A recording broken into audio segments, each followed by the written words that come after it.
Organisms हैं उनकी body को कंट्रोल करने के लिए एक कंट्रोल सेंटर होता है, ठीक है, ब्रेन। ज्यादातर लिविंग ऑर्गेनिज्म के पास ब्रेन होता है, सबके पास।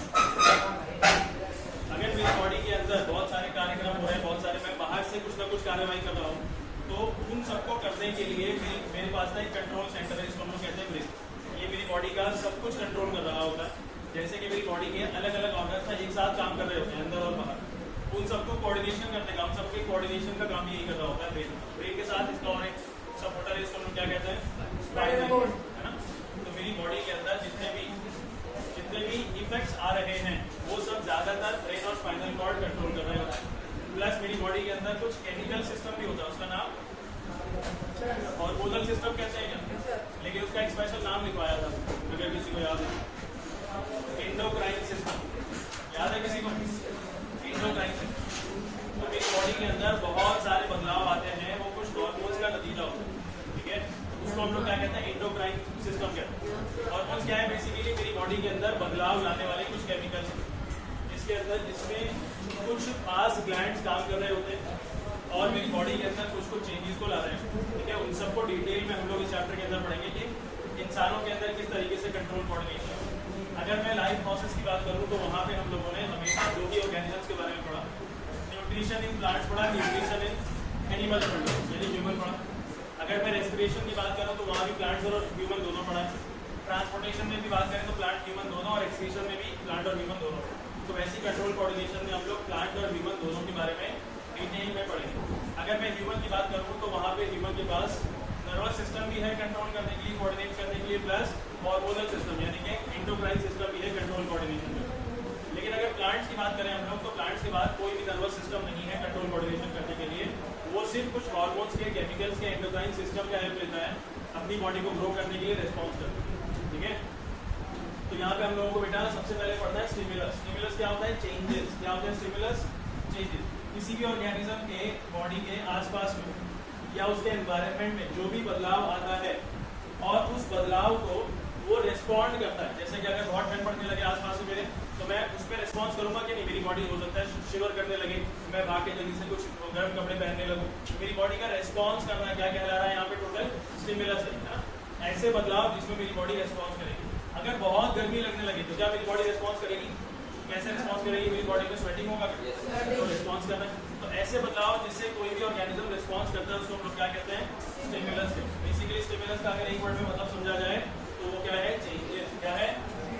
स्टिमुलस सिंगुलर है और स्टिमुलाई इसका प्लूरल है। एक बदलाव तो होता नहीं, मेरे एनवायरनमेंट में बहुत तरह के बदलाव हो सकते हैं, ठीक है। तो यहाँ पे कुछ एग्जाम्पल लिखे थे हमने। बदलाव लाइट है, हीट है, कोल्ड है, और क्या था होगा ना, साउंड है। ये सब क्या हो सकते हैं? तो बदलाव बहुत तरीके के हो सकते हैं, ठीक है। अब आपको इस चैप्टर के अंदर बेसिकली 3 टॉपिक्स पढ़ने हैं मेन।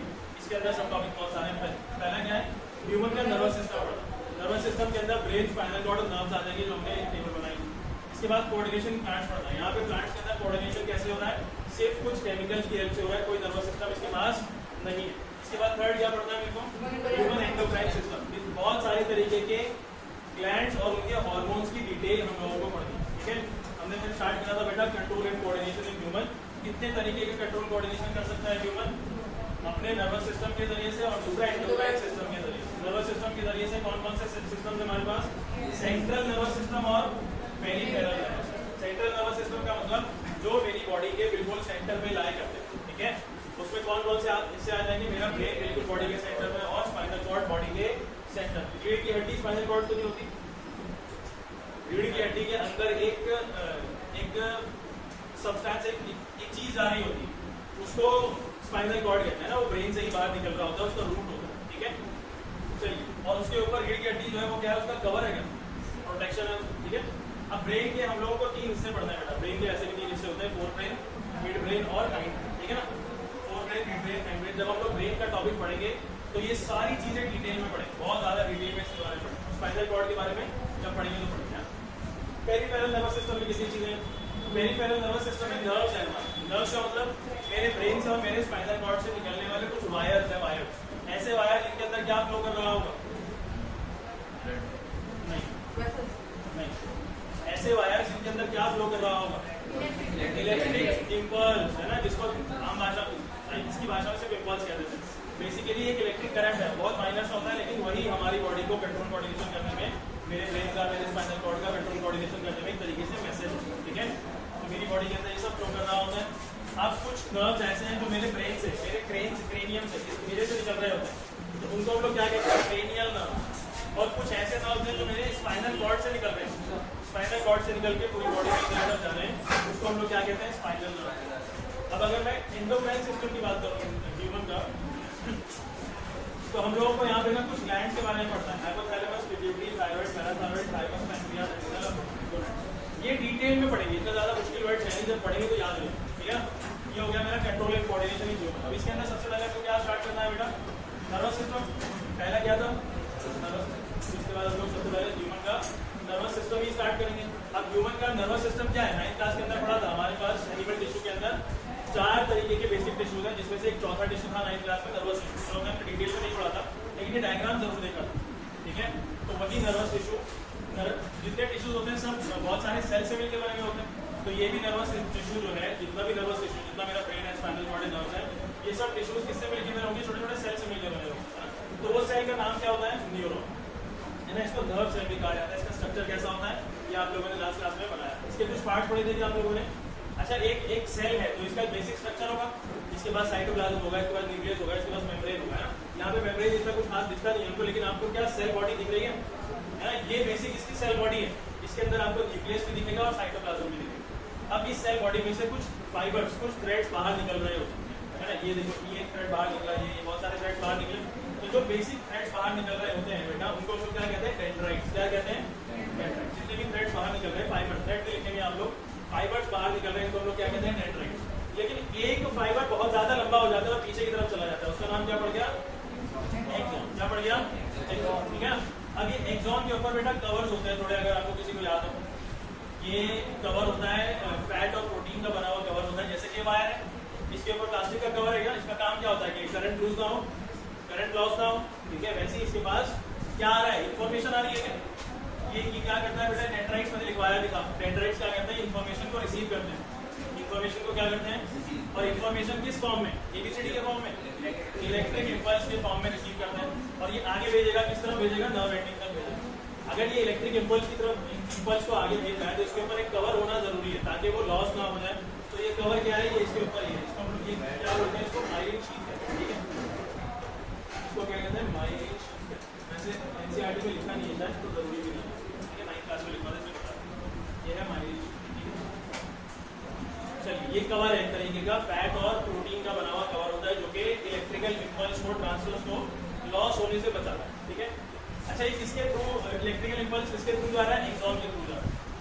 और आखिर में क्या पहुंच जाएगा, ये नर्व एंडिंग तक पहुंच जाएगा। अब ये नर्व एंडिंग क्या होता है बेटा, किसी भी एक नर्व सेल का आखिरी हिस्सा, जहां से ये अब किसी दूसरे न्यूरॉन से जुड़ा हुआ होगा, किसी दूसरे न्यूरॉन से जुड़ा हुआ होगा, ये दूसरा न्यूरॉन जुड़ा हुआ होगा, यहाँ से इलेक्ट्रिकल इंपल्स ना दूसरे न्यूरॉन में भेज दिया जाएगा। अब ये इंसानों की अगर हम लोग सेल्स की बात करें, किसी ऑर्गेनिज्म की सेल की बात करें, तो उसका शेप और साइज बहुत ज्यादा वेरी करता है ना। बहुत ज़्यादा छोटे सेल्स भी होते हैं, नैनोमीटर साइज के, और बहुत ज़्यादा बड़े सेल्स भी होते हैं, मीटर साइज के। तो ये जो नर्व सेल है इंसानों के अंदर, किसी भी लिविंग ऑर्गेनिज्म के अंदर, जिसके अंदर ये पाया जाता है, 1 मीटर तक लंबा पाया जा सकता है, ठीक है। इसकी लेंथ 1 मीटर तक, ठीक है। इसके बाद हम लोग क्या पार्ट्स पढ़ रहे थे, इसके पार्ट्स ऑफ न्यूरॉन। पहला हम लोगों ने क्या पढ़ा बताओ, डेंड्राइट्स। क्या लिखा था इसके बारे में,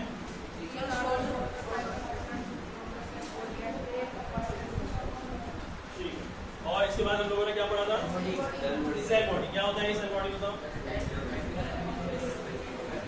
टिपिकल सेल है जिसके पास क्या होगा, न्यूक्लियस और साइटोप्लाज्म होगा, ठीक है। और इसके अंदर से कुछ छोटे छोटे फाइबर्स निकल रहे होते हैं, उनका नाम, इसके अंदर से कुछ छोटे छोटे फाइबर्स निकल रहे होते हैं, उनका नाम डेंड्राइट्स, ठीक है। इसके बाद आप तीसरा नंबर लिखेंगे बेटा, एक्सॉन। इसके बाद आप लिखिए तीसरा नंबर, axon. Number 3, axon.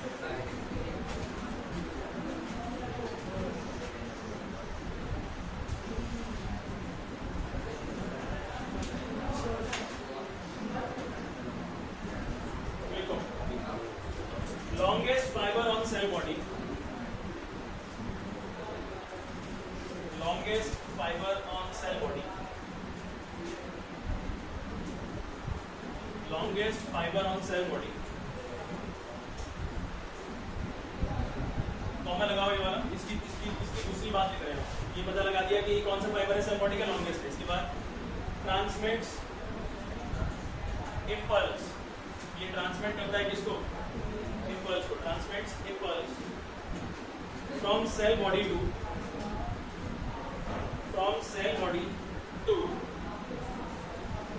from cell body to nerve ending, from cell body to nerve ending, ठीक है? Cell body to nerve ending हो गया। फिर से कॉमा लगाओ, इसकी तीसरी बात लिखेंगे हम। इसके ऊपर एक कवर होता है ना, प्रोटेक्टिव कवर, इसका नाम अगर मैंने बताया था अभी, किसी को याद हो तो, माइलिन, MYELIN, ठीक है? लिखिए, it has an insulating cover, it has an insulating cover, it has an insulating cover made up of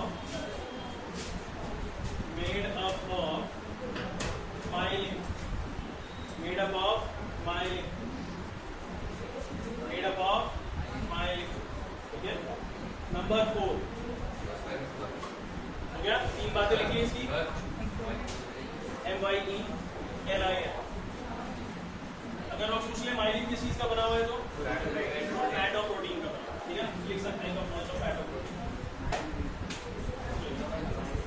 इसको देखेंगे अभी हम लोग, इसका भी हम लोग देखेंगे। इसका नंबर 4 लिखिए।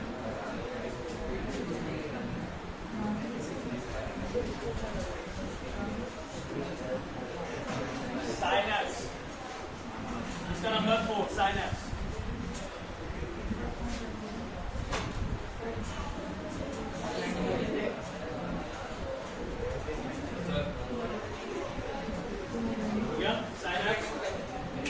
देखो कमाल की बात है यहाँ पे, अब यहाँ पे गेम में इंपॉर्टेंट है, सवाल पूछा जाएगा। यहाँ से देखो क्या सवाल है। सीन ये है कि एक नर्व दूसरे नर्व से ना डायरेक्टली कनेक्टेड ही नहीं होता, एक नर्व दूसरे नर्व से डायरेक्टली कनेक्टेड होता ही नहीं। क्या बीच में आपको सबको थोड़ा बहुत गैप दिखता है? वैसे तो नर्व एंडिंग बेटा अगले नर्व सेल से ना डायरेक्टली जुड़ा हुआ होना चाहिए, तभी तो इलेक्ट्रिकल इंपल्स को वो ट्रांसफर करेगा। मान लो कि इस वायर को बीच में से काट दूं मैं, तो क्या इलेक्ट्रिसिटी फ्लो करा पाएगा? नहीं करा पाएगा। लेकिन यहाँ पे क्या है कि एक वायर की तरह काम तो करता है ये, लेकिन बीच में क्या है? इसके बीच में क्या है? इसी गैप को कहते हैं साइनैप्स। क्या कहते हैं? बहुत स्पेशल टाइप का गैप। गैप होने के बावजूद इलेक्ट्रिकल इंपल्स यहाँ से फ्लो कर जाता है। यहाँ पे होता क्या है? नहीं, यहाँ पे होता क्या है? मेरी बॉडी मैंने बताया बहुत ज्यादा कॉम्प्लेक्स है ना, बार बार एनर्जी का ट्रांसफॉर्मेशन करती रहती है मेरी बॉडी। कभी केमिकल एनर्जी इलेक्ट्रिक में बनेगी, इलेक्ट्रिक एनर्जी मैकेनिकल में, मैकेनिकल से केमिकल, बार बार ट्रांसफॉर्मेशन होता रहता है, ठीक है? तो यहाँ पे हो क्या रहा है कि यहाँ पे ना इलेक्ट्रिकल इंपल्स आया, क्या आ रहा है? इलेक्ट्रिकल एनर्जी आ रहा है। इंपल्स मतलब इलेक्ट्रिकल एनर्जी, मतलब यहाँ पे आया नर्व एंडिंग तक गया। नर्व एंडिंग के बाद इसको जाना था कहाँ? दूसरे नर्व पे, लेकिन रास्ता ही नहीं है, कनेक्शन ही नहीं है। तो अब क्या करेगा ये कि यहाँ पे सारा इलेक्ट्रिकल एनर्जी कन्वर्ट हो जाएगा किसमें? केमिकल एनर्जी के। इलेक्ट्रिकल एनर्जी किसमें कन्वर्ट हो जाएगा?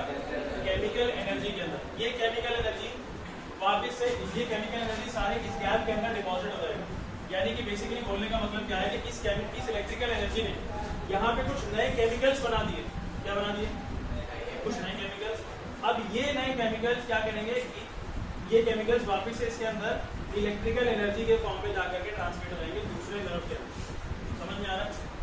समझ में आ रहा है? बीच में क्या है? गैप है। इस गैप का नाम क्या है? साइनैप्स। ये गैप मतलब क्या है कि दो नर्व ना डायरेक्टली आपस में कनेक्टेड ही नहीं है। बीच में क्या है? एक माइक्रोस्कोपिक गैप। क्या है? माइक्रोस्कोपिक गैप, बहुत ही बारीक गैप होता है। इसके अंदर क्या हो रहा होता है? एक नर्व से अगर इलेक्ट्रिकल इंपल्स पास हो रहा है तो वो इलेक्ट्रिकल इंपल्स ना इस गैप के अंदर कुछ केमिकल्स को डिपॉजिट कर देता है। क्या कर देता है? मतलब नए केमिकल्स कुछ बना देता है, प्रोड्यूस करता है, डिपॉजिट कर देता है। फिर वही केमिकल्स आगे इस नर्व से कनेक्टेड है। अब वो केमिकल्स क्या करेंगे? आगे नर्व सेल जो डेंड्राइट्स हैं इनको आगे जो है केमिकल एनर्जी से वापस क्या कन्वर्ट करवा देंगे उसको? Electrical energy. तो यहाँ पे क्या हो रहा होता है? इलेक्ट्रिकल से केमिकल और केमिकल से वापस इलेक्ट्रिकल एनर्जी में कन्वर्जन होगा। समझ में आ रही बात? साइनैप्स बहुत इंपॉर्टेंट क्वेश्चन है, ठीक है? साइनैप्स के बारे में it is a microscopic gap. It is a microscopic gap it is a microscopic gap between two neurons, between two neurons. It is a microscopic gap between two neurons and between a neuron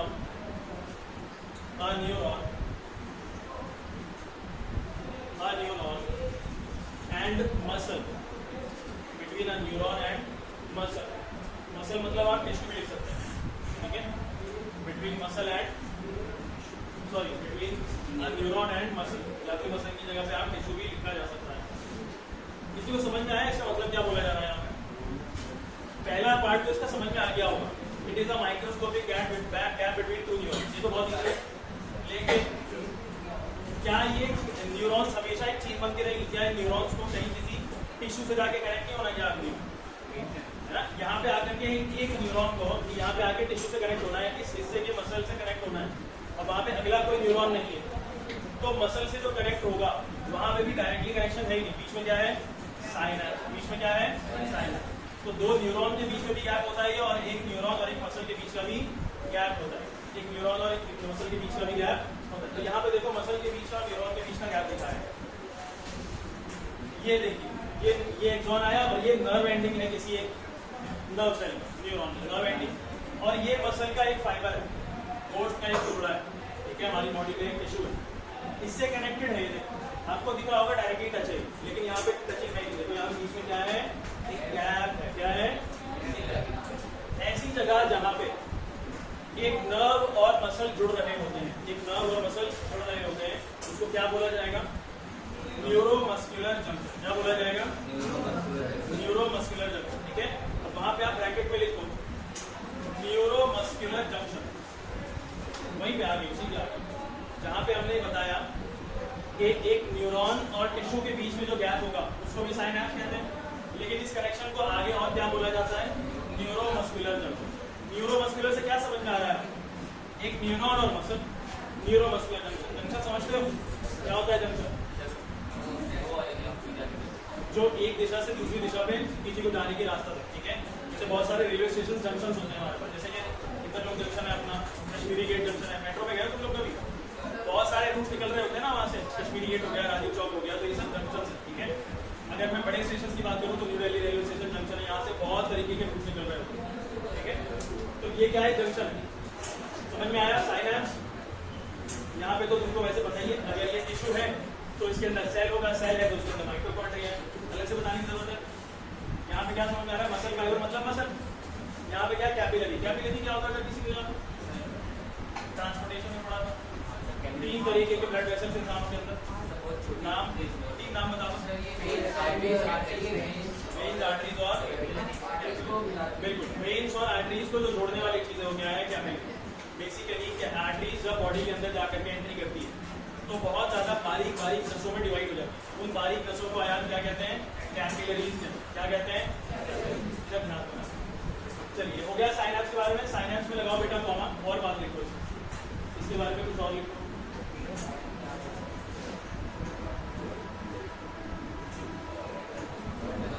देखिए comma लगाइए, यही वाला question. Electrical signals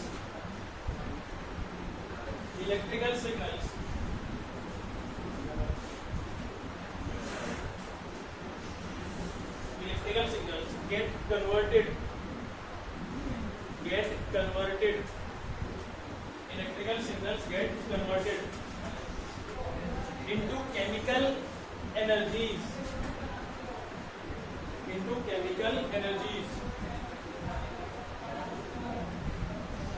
for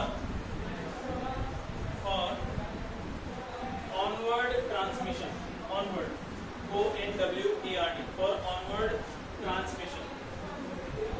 तो दिक्कत यहाँ पे electrical energy को convert किया जा रहा है किसमें? केमिकल एनर्जी में, ताकि आगे उस ट्रांसमिशन को भेजा जा सके, ऑनवर्ड ट्रांसमिशन किया जा सके, ठीक है। क्लियर है यहाँ तक किसी को? टाइप पार्ट्स ऑफ न्यूरॉन में कोई दिक्कत? पार्ट्स ऑफ न्यूरॉन में कोई दिक्कत? अब ये न्यूरॉन चाहे मेरे ब्रेन के अंदर हो, चाहे मेरे स्पाइनल कॉर्ड में हो या मेरे नर्व्स में हो, ये बेसिक पार्ट्स हर तरीके के न्यूरॉन में मिलेंगे। मेरी बॉडी में अलग अलग तरीके के न्यूरॉन्स होते हैं, ठीक है, अलग अलग तरीके के न्यूरॉन्स हम लोग यहाँ पे पढ़ेंगे। हमारा नेक्स्ट टॉपिक है parts of neuron, sorry types of neuron. हमारा नेक्स्ट टॉपिक बच्चे types of neuron, types of neuron, types of neuron.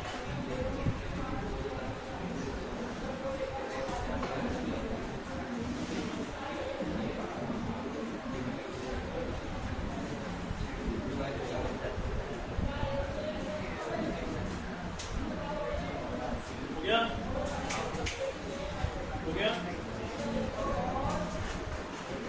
Types of neuron. बच्चे हमारे पास यहाँ पे 3 तरीके के न्यूरॉन्स हमको पढ़ना है।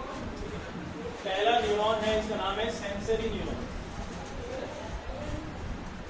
Sensory neuron, sensory neuron. क्या इंसान की बॉडी में कुछ स्पेशल सेंस ऑर्गन्स होते हैं? बताओ 2-4 नाम। सबको पता है क्या? बताओ। और स्किन, स्किन किसी ने बोला क्या?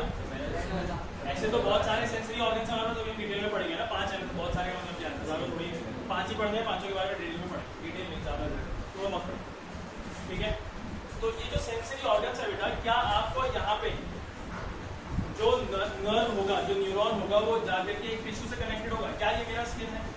अगर मैं यहाँ से किसी गर्म चीज़ को पकड़ लूँ तो मुझे पता लगेगा कि नहीं पता लगेगा? आया पता लग जाएगा। अगर इसे कोई गर्म चीज़ को छूलूँ तो पता लगेगा। तो कैसे पता लग रहा है? यहाँ पे डायरेक्टली मेरा न्यूरॉन थोड़ी गर्म चीज से टच हुआ, कौन टच हो रहा है? मेरे टिश्यूज टच हो रहे हैं। अब ये टिश्यूज किससे कनेक्टेड है? न्यूरॉन से कनेक्टेड है।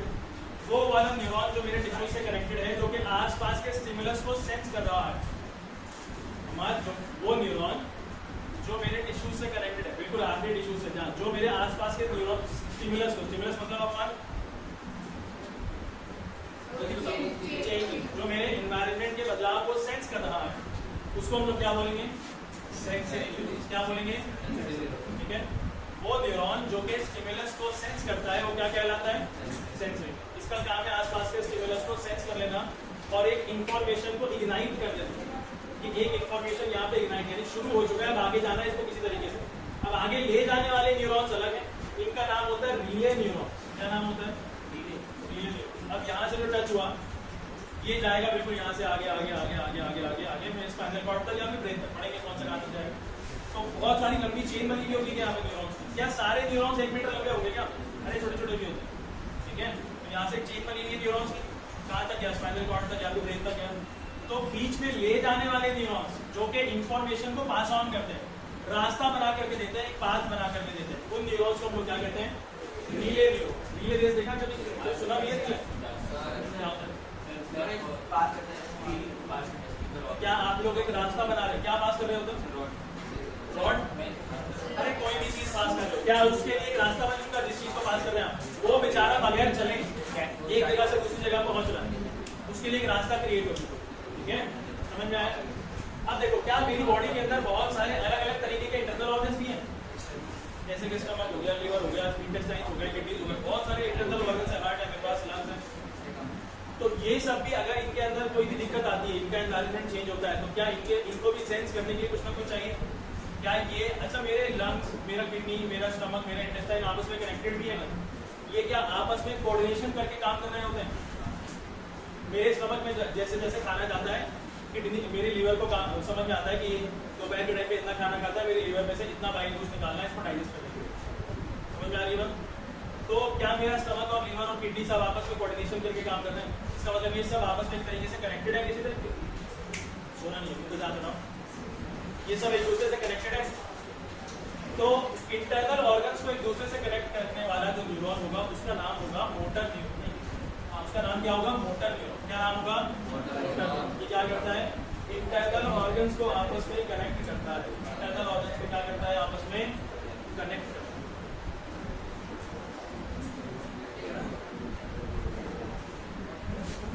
चलिए एक एक लाइन लिख लेते हैं सबके बारे में।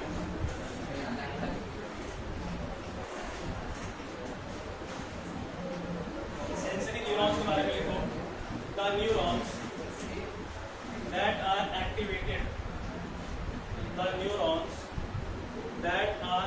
activated, the neurons that are activated. हो गया? The neurons that are activated by stimulus. The neurons that are activated by stimulus. अगर कोई पूछ ले कि सेंसरी न्यूरॉन्स क्या है, लिखने के लिए आ जाए, तो आपके पास एक लाइन है अब लिखने के लिए, ठीक है? ऐसे न्यूरॉन्स जो कि स्टिमुलस से एक्टिवेट हो जाते हैं उनको हम लोग सेंसरी न्यूरॉन्स कहते हैं. नेक्स्ट है बेटा हमारे पास रिले न्यूरॉन. नेक्स्ट है रिले न्यूरॉन. नेक्स्ट है रिले न्यूरॉन. लिखो, the neurons that receive, the neurons that receive, the neurons that receive and pass signals and pass signals, the neurons that receive and pass signals between neurons, between neurons, between neurons. ठीक है? ऐसे neurons जो कि information को, signals को, electrical impulse को receive, nerve impulse को receive करेंगे और आगे बढ़ा देंगे दो न्यूरॉन्स के बीच में, उनको हम लोग क्या कहेंगे? Relay neurons. ठीक है? थर्ड लिखिए, motor neuron. Motor neuron.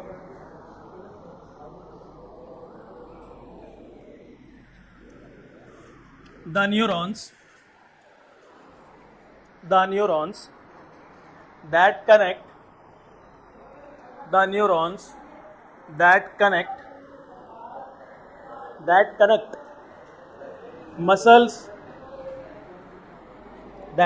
muscles, comma glands, and various organs,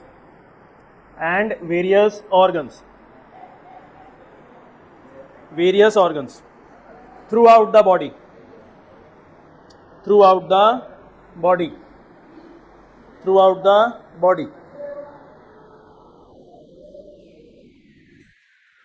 हो गया? पूरी बॉडी में अलग अलग तरीके के मसल्स को, ग्लैंड्स को, इंटरनल ऑर्गन्स को आपस में कनेक्ट करेगा, उसको हम लोग क्या बोलेंगे? मोटर न्यूरॉन्स बोलेंगे. ठीक है? अब अगर मैं सेंसरी न्यूरॉन्स की बात करूं बच्चे, तो ये सेंसरी न्यूरॉन्स कहां पे प्रेजेंट होंगे? सारे के सारे सेंसरी ऑर्गन्स में होंगे क्या? बोलो, ये सेंसरी न्यूरॉन्स कहां पे प्रेजेंट होंगे?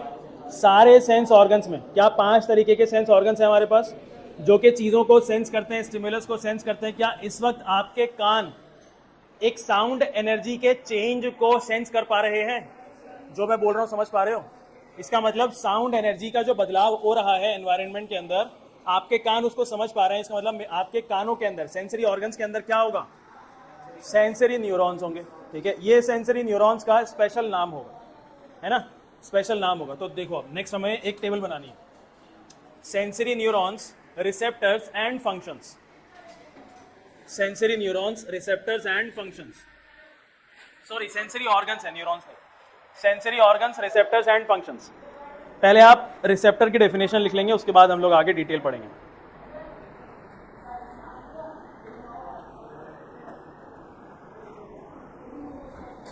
ठीक है? पहले रिसेप्टर के बारे में 2 लाइनें लिख लेते हैं. यहीं पे लिख लो, ज़्यादा बड़ा नहीं है, जैसे मैंने बनाया यहीं पे लिख लो. लिखिए, these are the special tips, these are the special tips,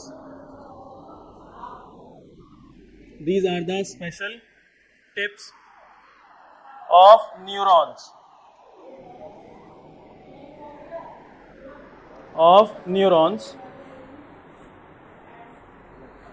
that detect, थोड़ा सा लंबा हो जाएगा बेटा, that detect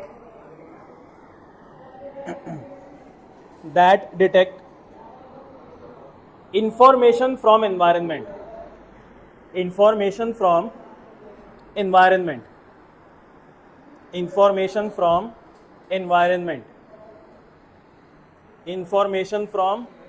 environment. ठीक है? ये कहाँ पे लोकेटेड होंगे? सेंसरी ऑर्गन्स के अंदर लोकेटेड होंगे. ठीक है? कोई दिक्कत नहीं है? चलिए एक एक करके सेंसरी ऑर्गन्स, रिसेप्टर्स और फंक्शंस लिखते हैं हम लोग. पहला, 5 है अपने पास, 5 ही है, ठीक। पांचों नाम लिख लो। ईयर, आइज, स्किन, नोज, टंग। ईयर, आइज, स्किन, नोज, टंग। ईयर्स, आइज, स्किन, नोज, टंग। हो गया? ईयर्स, आइज, स्किन, नोज, टंग हो गया। चलिए, ईयर्स में कुछ न्यूरॉन्स के स्पेशल टिप्स होंगे, यानी कि रिसेप्टर्स वहां प्रेजेंट होंगे, ठीक है।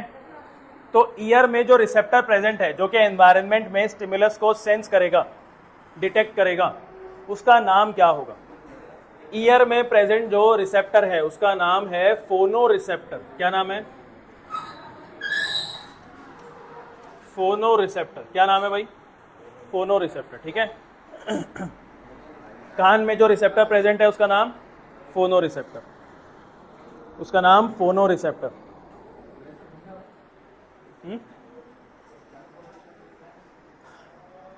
ईयर का काम क्या है? ईयर का काम क्या है? हियरिंग। तो फंक्शन लिख दो, फोनो रिसेप्टर का भी वही होगा, हियरिंग। फंक्शन लिखो हियरिंग।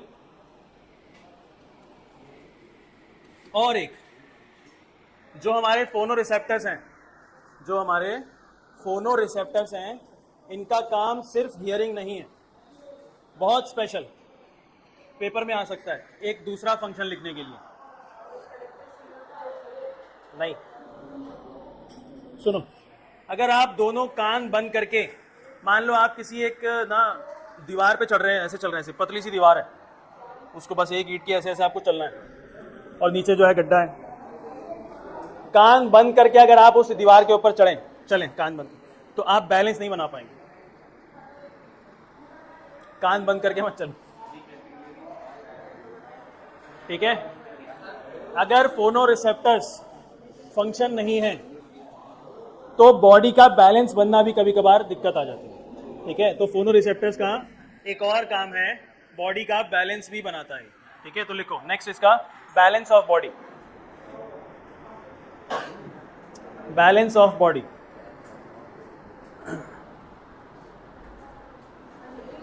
है फंक्शन में, बैलेंस ऑफ बॉडी, बॉडी का बैलेंस ही बनाता है, ठीक है। नेक्स्ट हमारे पास कौन सा सेंसरी ऑर्गन है? अब आईज। आईज में कौन सा रिसेप्टर होगा? अगर कान में फोनो है तो आईज में फोटो, लिख दो, photo receptor. Photo receptor,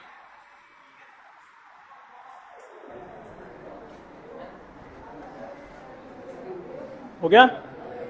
photo receptor function क्या है इसका? देखना, ठीक है। फंक्शन क्या है इसका? देखना।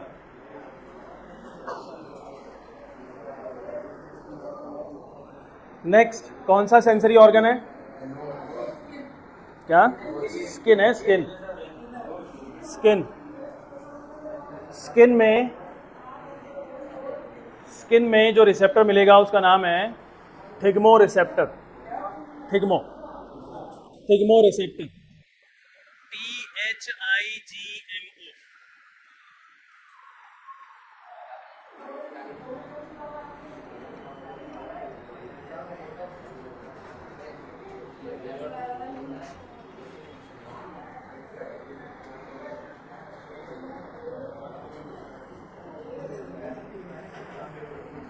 बेटा इसके अंदर इसको जो रिसेप्टर्स मिलेंगे, इसके दो नाम हो सकते हैं, पहला थिग्मो रिसेप्टर और दूसरा थर्मो रिसेप्टर।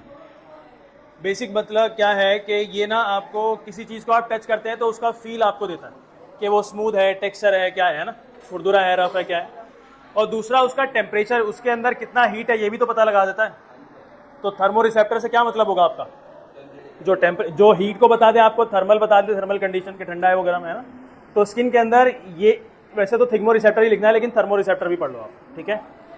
तो इसका काम टच, हीट, कोल्ड एटसेट्रा, ठीक है।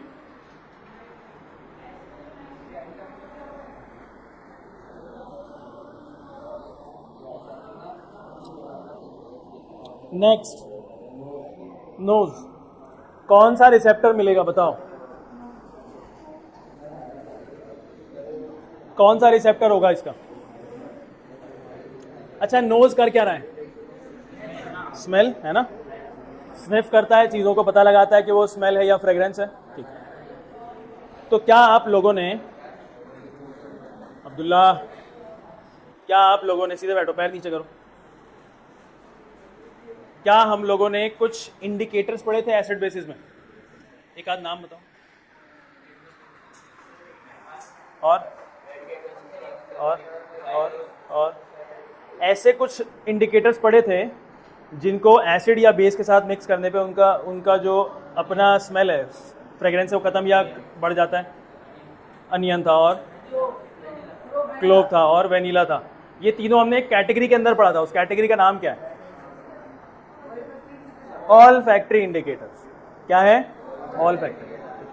तो यहां पे जो रिसेप्टर होगा उसका नाम क्या होगा? All factory receptor. All factory receptor, all factory receptor, ठीक है, ऑल फैक्ट्री रिसेप्टर। ये पेपर में पूछा गया है एक बार, ठीक है।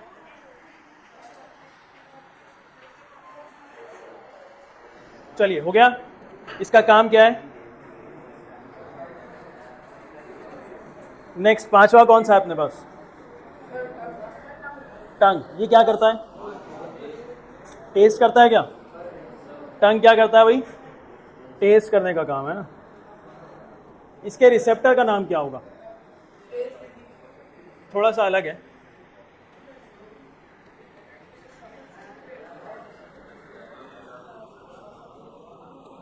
गस्टेटरी रिसेप्टर्स, ठीक है, गस्टेटरी रिसेप्टर, गस्टेटरी रिसेप्टर। हो गया? कोई दिक्कत है यहां पे किसी को अभी तक?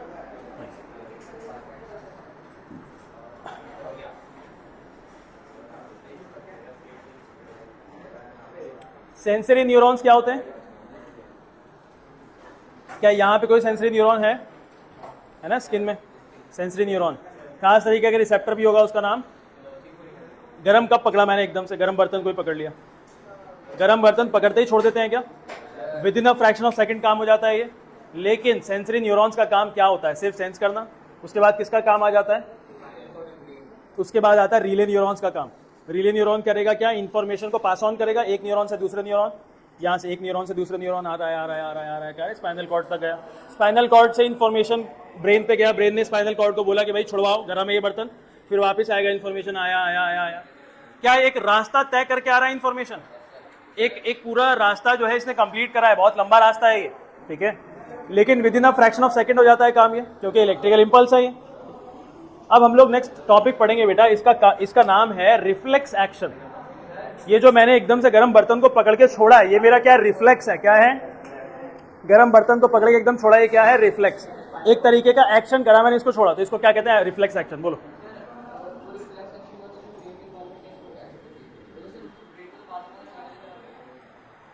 तो स्पाइनल कॉर्ड को भी तो बाद में पता लगा।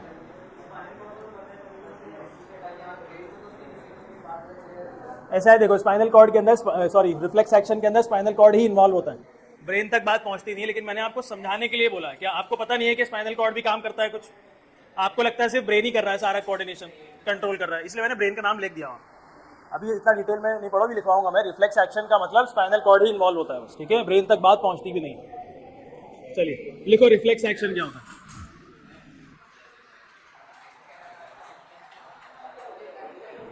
बोलूं? It is a quick,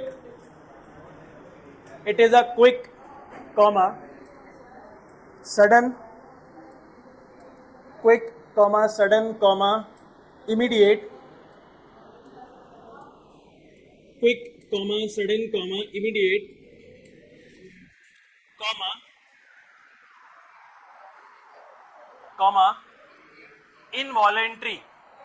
involuntary, VOLUNTARY, involuntary,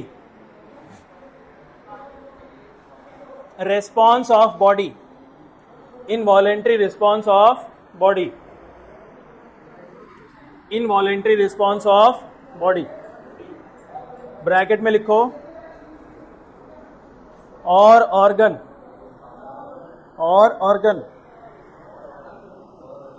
bracket close,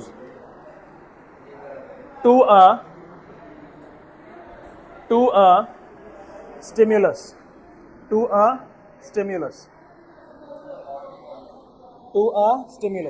ठीक है। क्या बोलना चाह रहे हैं लाइन में बताओ? ये एक सडन जल्दी होने वाला, बहुत जल्दी होने वाला इमीडिएट एक्शन है ना। इनवॉलेंट्री मतलब जिसको मैं कंट्रोल नहीं करता, एकदम से ही छूट जाता है गर्म कप मेरे हाथ से, बगैर सोचे समझे छूट जाता है वो, इनवॉलेंट्री है। और क्या था बेटा? क्विक, बहुत जल्दी होने वाला, ठीक है। क्विक, सडन, इमीडिएट सब एक साथ लिख दिए। इतना जल्दी होता है कि सारे वर्ड्स इसके लिए कम पड़ रहे हैं, सारे क्विक दिखाने वाले वर्ड्स जो वोकैबुलरी अपने पास सब कम पड़ रहे हैं, इतना जल्दी काम हो रहा होता है, ठीक है। तो क्विक है, सडन है, इमीडिएट है, इनवॉलेंट्री है, एक्शन। कौन करता है ये काम? कौन करता है? कौन रिस्पॉन्स करता है? या तो पूरी बॉडी करेगी किसी वजह से, या फिर कोई एक ऑर्गन कर देगा ये काम। क्यों करेगा? क्योंकि इसके एनवायरनमेंट में बदलाव आया है, इसके आसपास में स्टिमुलस हुआ, ठीक है। यहाँ पे एक रिफ्लेक्स एक्शन दिखाया गया है आपको। ये रिफ्लेक्स एक्शन देखो बिल्कुल वही है। हमारे पास जो रिसेप्टर्स हैं स्किन के अंदर, थिग्मो रिसेप्टर्स ने गर्म बर्तन को पकड़ा। यहाँ पे रिसेप्टर्स जो हीट और पेन को सेंस करते हैं एक्टिवेट हो चुके हैं। इसका नाम क्या है? Sensory neuron. हो सकता है थोड़ा दूर दिखा दिया इसने, यहाँ दिखाना चाहिए था, कोई दिक्कत नहीं। अब इसने सेंस कर लिया, इसने इन्फॉर्मेशन को क्रिएट कर दिया, इग्नाइट कर दिया। अब ये कहाँ भागेगा? फटाफट भागा भागा भागा भागा, किसके हेल्प से भाग रहा होगा? Motor neuron. कहाँ तक जाएगा? स्पाइनल कॉर्ड तक जाएगा, बस ब्रेन तक नहीं जाएगा, ठीक है। स्पाइनल कॉर्ड से ही इन्फॉर्मेशन को बता दिया जाएगा कि अब वापस जाओ, कि आप वापस इन्फॉर्मेशन कौन सी जाएगी कि अब हाथ को हटाना है गर्म बर्तन में से। भागा यहाँ से, मोटर न्यूरॉन से आया यहाँ पे मसल्स के पास, देखो मसल्स के पास। किसके पास आया? मसल्स के पास। मसल्स को आप लोग यहाँ पे इफेक्टर्स भी बोल सकते हैं। ये इफेक्टर्स क्यों है? क्योंकि कोई ना कोई इफेक्ट कर रहे हैं, कोई ना कोई एक्शन कर रहे हैं, इसलिए क्या बोला जा रहा है यहाँ पे? इफेक्टर बोला जा रहा है। ये मसल इफेक्टर भी हो सकता है, और सिर्फ सिंपल टिश्यू या कोई ऑर्गन भी हो सकता है पूरा, ठीक है। अगर कोई मसल बोल रहा है, कोई ऑर्गन बोल रहा है, कोई बॉडी बोल रहा है, तो आप उसको समझेंगे इफेक्टर। इफेक्टर मतलब आखिरी में जो काम कर रहा है, क्या कर रहा है? उस गर्म बर्तन को हटाने वाला हाथ, ये काम, ठीक है। इसको हम लोग क्या बोलेंगे? इफेक्टर बोलेंगे। अच्छा, रिले न्यूरॉन क्या होता है बताना जरा। एक मिनट, गलत हो गया। देखो, सेंसरी न्यूरॉन से इंफॉर्मेशन इग्नाइट होती है, रिले न्यूरॉन के थ्रू इंफॉर्मेशन कहां तक पहुंची? स्पाइनल कॉर्ड तक, और फिर स्पाइनल कॉर्ड से ही वापस जो इंफॉर्मेशन आ रही है वो भी रिले न्यूरॉन ही लेके आ रहा है। इसने जरा नाम ना आगे पीछे करके लिख दिए हैं। वापस जो इंफॉर्मेशन लेके आ रहा है वो भी रिले न्यूरॉन लेकर के आ रहा है, लेकिन जो काम कर रहा होगा, जो मसल्स को आपस में जोड़ता है और जो मसल एक्चुअल में काम कर रहा है उसको छोड़ने का, वहां पे कौन इफेक्ट कर रहा होगा? वहां पे काम कर रहा होगा मोटर न्यूरॉन, ठीक है। समझ में आ रही है बात? फिर से बताओ एक बार। देखो, सेंसरी न्यूरॉन्स, गर्म कप को पकड़ा, सेंसरी न्यूरॉन्स एक्टिवेट हो गए, इंफॉर्मेशन को इग्नाइट करा, तो कहाँ कौन जा रहा है लेके इंफॉर्मेशन? अब रिले न्यूरॉन लेकर के जा रहा है। कहाँ तक? Spinal cord. स्पाइनल कॉर्ड में इंफॉर्मेशन को प्रोसेस किया गया। यहाँ से इंफॉर्मेशन क्या आ रही है? वापस कहाँ से आ रही है? रिले न्यूरॉन से। क्या इंफॉर्मेशन आ रही है कि गर्म कप को छोड़ो, यहाँ पे आया। अब यहाँ पे जो गर्म कप को छोड़ने का काम है, क्या ये बहुत सारे ऑर्गन्स मिलके, बहुत सारे मसल्स मिलके कर रहे होंगे? एकदम से पीछे हाथ हटाऊंगा मैं तो बहुत सारे मसल्स ने काम करा है यहाँ पे, तो वो मसल्स क्या कहलाएंगे? इफेक्टर्स कहलाएंगे। या फिर उन मसल्स के साथ जो न्यूरॉन जुड़े हुए होंगे उनका नाम क्या होगा? Motor neuron. जो मसल ये काम कर रहा है, इफेक्टर्स, और इन मसल्स को जो ये एक्शन करने के लिए बोल रहा है उसका नाम मोटर न्यूरॉन। समझ में आया? कोई दिक्कत? अच्छा, ध्यान दो कि यहाँ पे एक पूरा रास्ता क्रिएट हो चुका है। क्या एक रास्ता, बहुत लंबा सा रास्ता बन गया है। इस रास्ते को कहते हैं हम लोग रिफ्लेक्स आर्क। क्या कहते हैं? ये लिखने से पहले एक एग्जांपल लिखेंगे नीचे, ये वाला हम लोग इसी के नीचे यहाँ पे एक एग्जांपल लिखेंगे। लिखो, withdrawal of hand, withdrawal, withdrawal, VITH,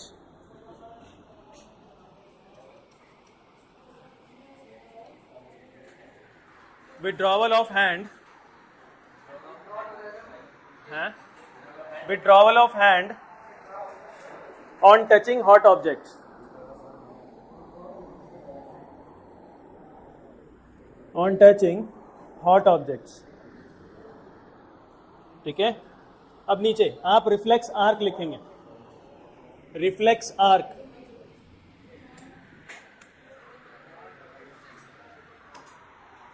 बेटा विड्रॉल बोल देता ना मैं, तो आधे से ज्यादा बच्चे लिख ही नहीं पाते। तो लिखो, reflex arc, the pathway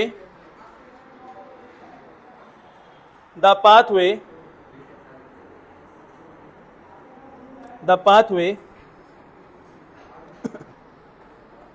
through which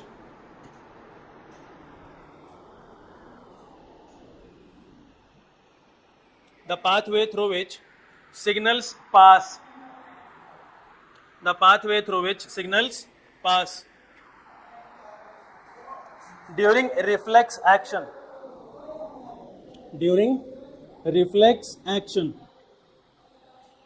During reflex action is called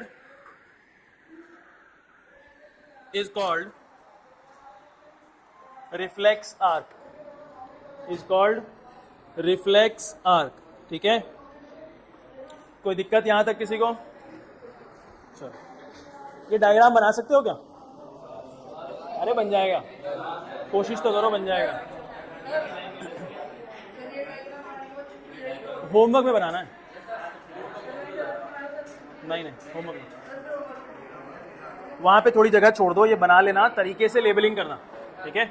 जैसे इसने सेंसरी न्यूरॉन को बहुत ऊपर दिखाया हुआ है, आप इतना ऊपर नहीं दिखाएंगे, करीब में दिखाएंगे, ठीक है?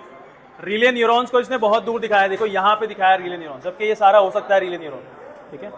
हालांकि देखो सेंसरी न्यूरॉन कोई कंडीशन नहीं है कि सेंसरी न्यूरॉन्स बहुत छोटे ही होते हैं, इसने जो दिखाया है ना बहुत दूर है, मेरे समझने में दिक्कत हो रही है मुझे, इसलिए मैं करीब दिखाऊंगा, अपने ऑर्गन्स के करीब में, थिग्मो रिसेप्टर के करीब में दिखा दूंगा, ठीक है ना? यहाँ पे इसने रिले न्यूरॉन दिखाया है, सही है, कोई दिक्कत नहीं है, आप थोड़ा सा बाहर दिखाएंगे, ये सारा रिले न्यूरॉन है, आप इसे छोटे छोटे से हिस्से भी बना देंगे इसके, आप इसके छोटे छोटे से ऐसे हिस्से बनाएंगे रिले न्यूरॉन्स के, ठीक है? जैसे इसने यहाँ बनाया है ना, वैसे आप यहाँ बनाओगे पूरे रास्ते में। इसके बाद लास्ट में जो न्यूरॉन इससे कनेक्टेड होगा मसल से, उसको आप क्या दिखा देंगे? मोटर न्यूरॉन, और मसल्स को क्या बोल देंगे आप? इफेक्टर बोल देंगे, ठीक है? सिर्फ ऐसे बना के लाओ डायग्राम, लेबलिंग हम लोग नेक्स्ट क्लास में कर लेंगे, ठीक है?